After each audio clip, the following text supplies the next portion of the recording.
All right, so take two. Anyways, that's parenting. That's parenting at your finest. So Song Yadong, your thoughts on the fight and fighting a young up and comer? Yeah, yeah. He's I'm 11 years his elder. He's explosive fighter, really good at countering. He's a guy that could shut your lights off with one punch. But I think the same reason why his greatest gift is also his worst enemy too. That gas he could completely go to straight to E.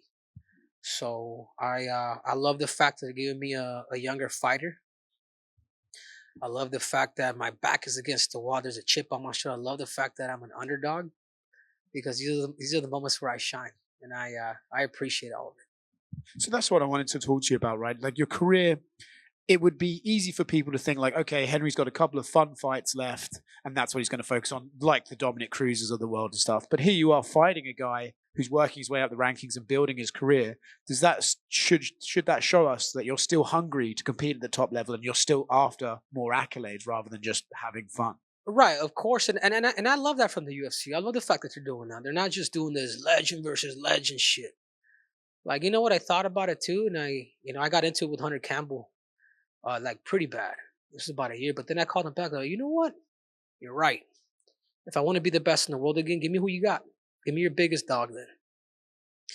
And they originally wanted me to fight Song in at the Sphere, but at that time I had an injury.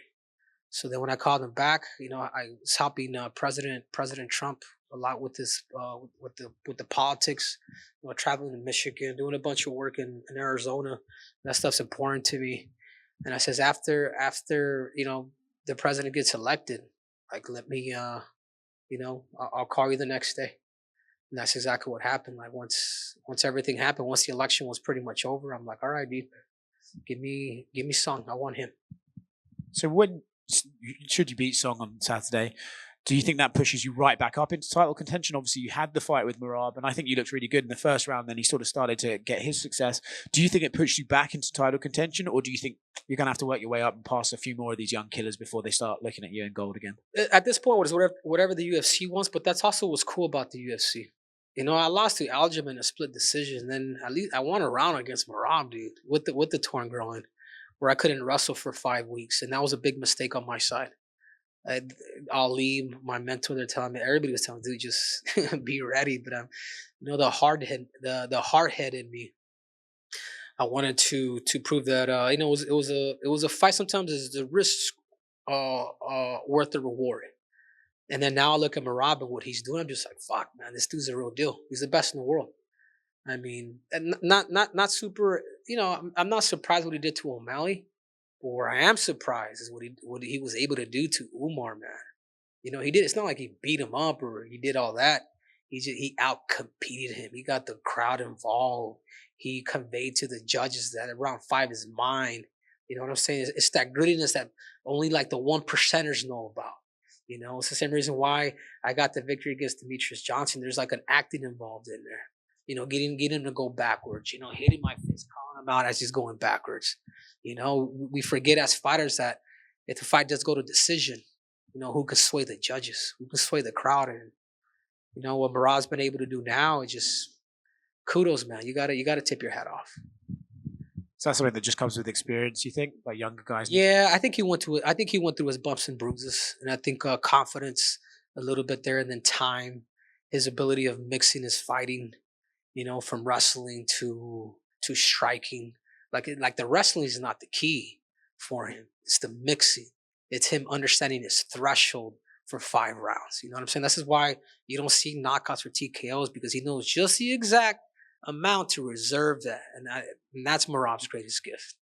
His threshold.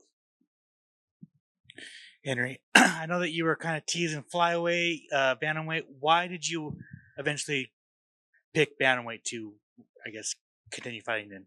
Now I got to cut the weight. I think it's pretty, you know. But there is a potential thing that I could be going back down. With the victory here, I don't think there's anybody at flyweight that could really sell the division. I think there's too many dry people at that weight division.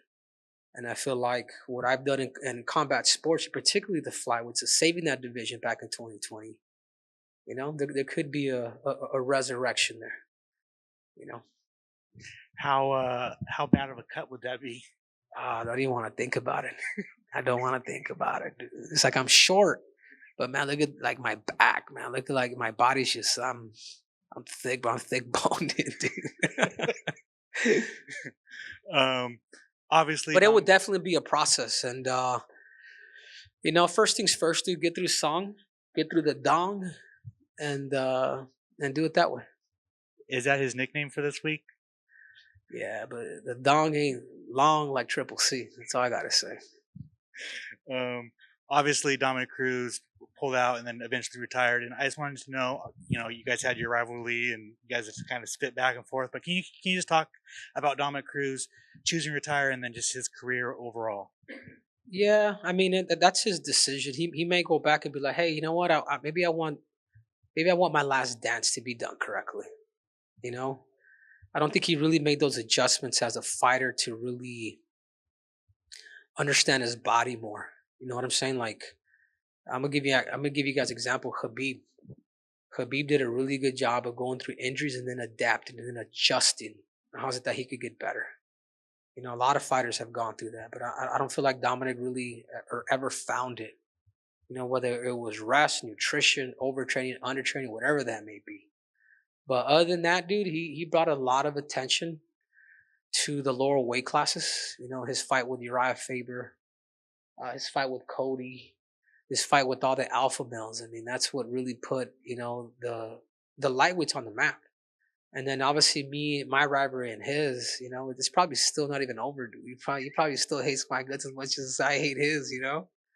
But I guess the only thing I can say is I'm glad I ain't fight him because this would have really sucked, dude. And congratulations to him that he just retired. And finally, one for me, I just wanted to know, like, over the decades, like high level wrestlers, for some reason, they always get injured, and like their UFC careers are kind of cut short just because they're dealing with injuries. For the most part, you've been healthy through your UFC journey, and you wrestled at the highest level, won a gold medal. How were you able to like escape all the injuries?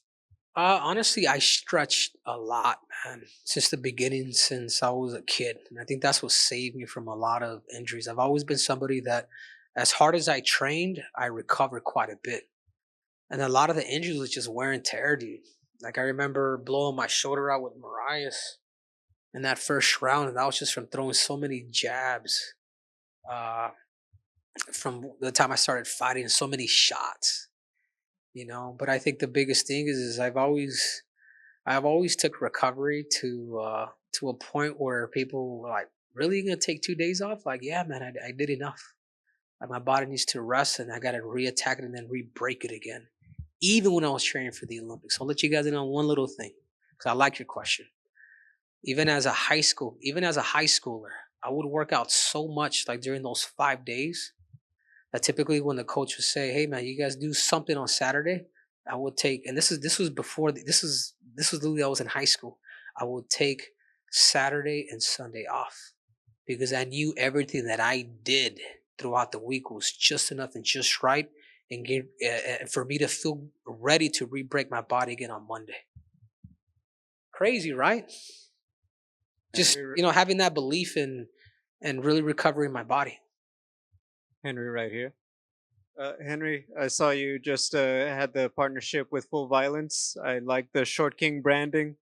I gotta say, what made you want to lean into it a bit? I think sometimes Short Kings don't embrace it as much. What was it like? You know what? We're rolling with it.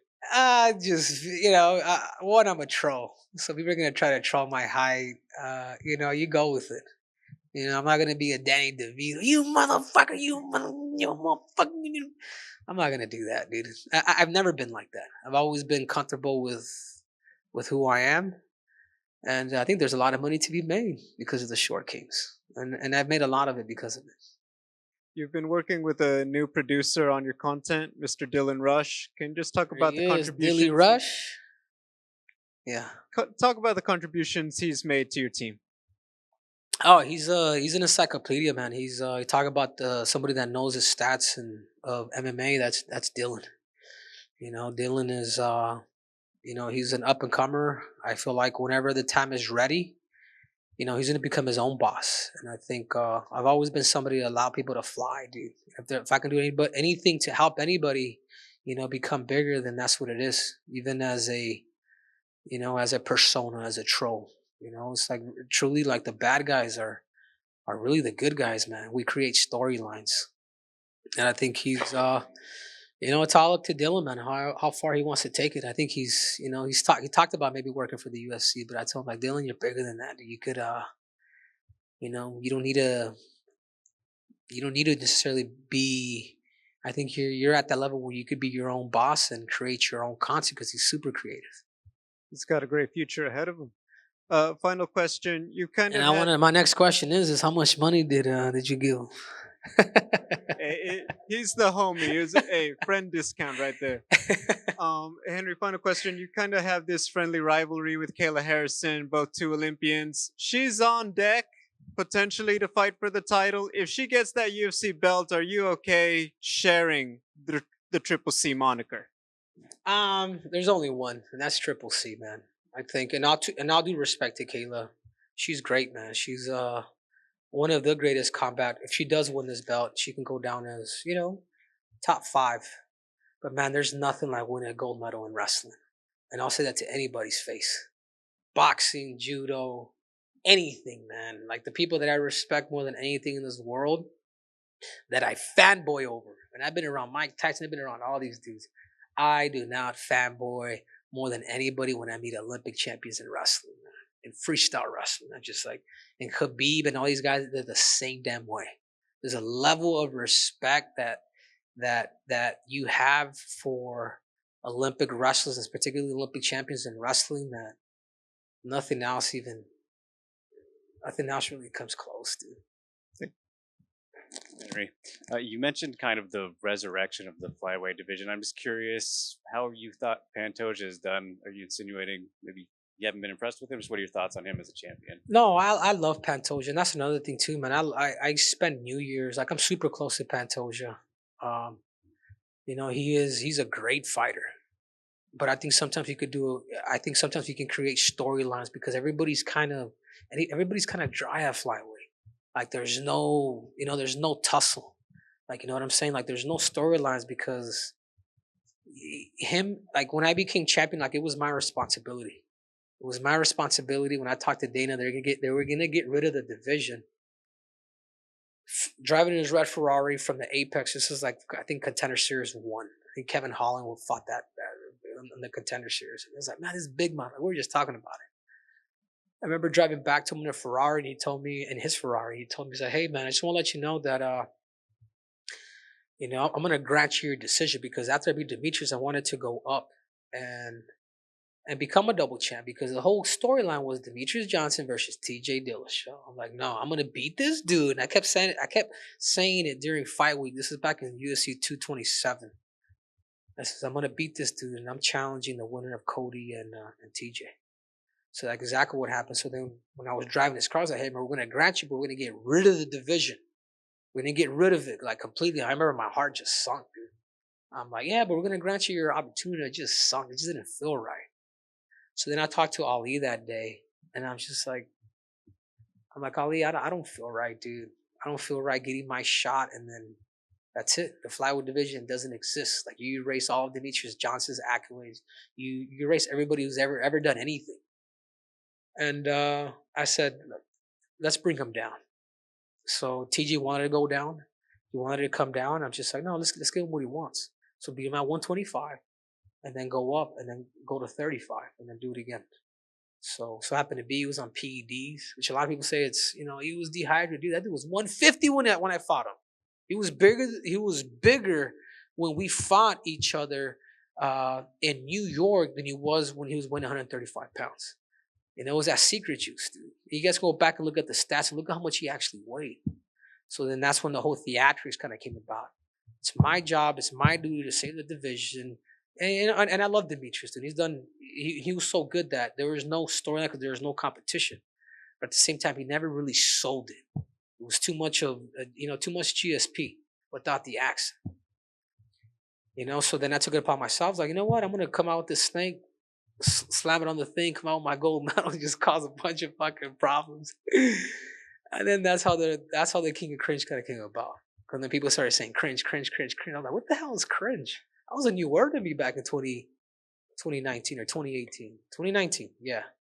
So then that's how it started. So to get back to Pantoja, I think it's his responsibility now to promote the weight division. And I mean it, and I tell him that as a brother.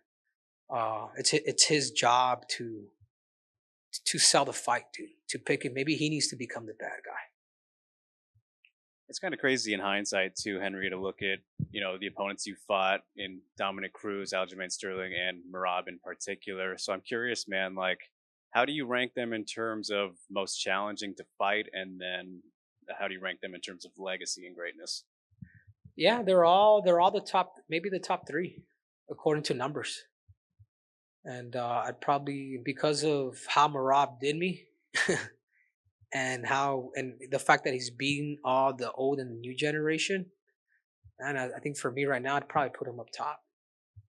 From Aldo to Jan to Umar, myself. I mean, you got to respect that. Yeah, they're not title defenses, but he was able to kind of take a back seat for his brother. And I think that says a lot about their relationship and the fact that he's taking out all comers. But in combat sports, dude, that put me number one. You know what I'm saying? You got to, man. Who else would you guys put up there? Is an Olympic gold medal, what's that worth in comparison to any other combat sport? It's a lifetime dream. The 2 UFC titles, that's just icing on the cake. Speaking of Demetrius Johnson, he's a Seattle area guy, or Tacoma, whatever. But have you spoken to him at all in the lead up to this Seattle card? Has he given you any words of wisdom, anything? Yeah, he sent me a message. I think it was a couple weeks ago. We just chit-chatted. But no, other than 2 weeks ago, he just, hey, man, good luck, bro. I'll be cheering for you. So it's pretty cool that, rivals kind of become friends a little bit. I'm sure he'll have a reaction video after the fight. He'll probably be going crazy for you. Yeah. As far as Song Yadong goes, do you think that standing and trading with him is a good path, or are you going to mix in that Olympic wrestling? This is MMA. And I think one of the things that I do bring to the table is my ability to make adjustments. If I have to sit there and bang with them, let's go. I can go Mexican style too. Let's go. I've done it before. I've done it with Mariah's when I have to. One thing that I do know more than anybody is winning. Despite my last 2 losses, I know what it takes. I know where I'm willing to take my body, and I know where I'm willing to go. And I think that's the difference, my experience of competition. Thanks. Anything else, Dylan? Do you have anything? Sean O'Methley? Sure, dude. After this fight, maybe we can do it, but I don't think he would want to, man. I think I think stylistically it's gonna be a problem for him. Thank you. Hey, you guys make sure to go to Full Violence and get the Short King shirt. I'm out!